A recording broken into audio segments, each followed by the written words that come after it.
Hey, Tim Kerley here with your Friday FAQ, and this week's question is, what about financing for multi-unit properties?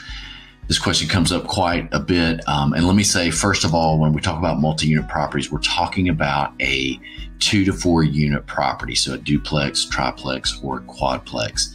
In the context of this video, we're not talking about a single parcel that has 2 dwellings or 2 homes on it. We're talking about a multi-unit property. So the second thing is, up to 4 units is the max you can finance with a traditional mortgage. When we talk about a traditional mortgage, we're talking about a conventional loan through either Fannie Mae or Freddie Mac, or an FHA or a VA. USDA will not finance over a 1 unit property, but the government agencies will allow, or the FHA and VA will allow, up to 4 units, provided that the buyer is going to live in one of the units as their primary residence.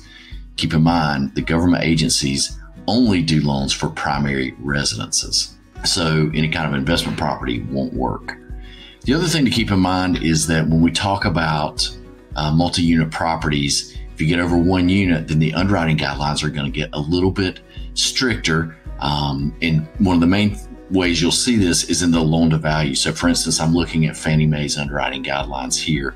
And for a 1 unit property, you could go up to 95% financing with a 5% down payment, or maybe 97% if you happen to be a first time home buyer or qualify for their Home Ready program. But if you go to a 2 unit, your max amount you can borrow is 85% of the purchase price. That means you need a 15% down payment instead of a 5% down payment. And then if you go to a 3 to 4 unit property, and again, this is on a primary residence, your max loan to value is 75%, meaning you need a 25% down payment instead of 5% down. So if you're going to buy a multi-unit property, just be prepared for a larger down payment and stricter underwriting guidelines. If you think about it, this makes sense from an underwriting standpoint. These properties are more specialized and probably less marketable than a single family home would be. And that's why you see these down payment requirements be a little bit larger. Now, on the conventional loans, you can buy one of these properties as an investment property. Again, it's 75%. So you need a 25% down payment if you're going to do a 2 to 4 unit property. So I hope this helps you. If you have specific questions about these properties or any other property questions that I didn't address here, please feel free to reach out to me personally, and I'll be glad to help.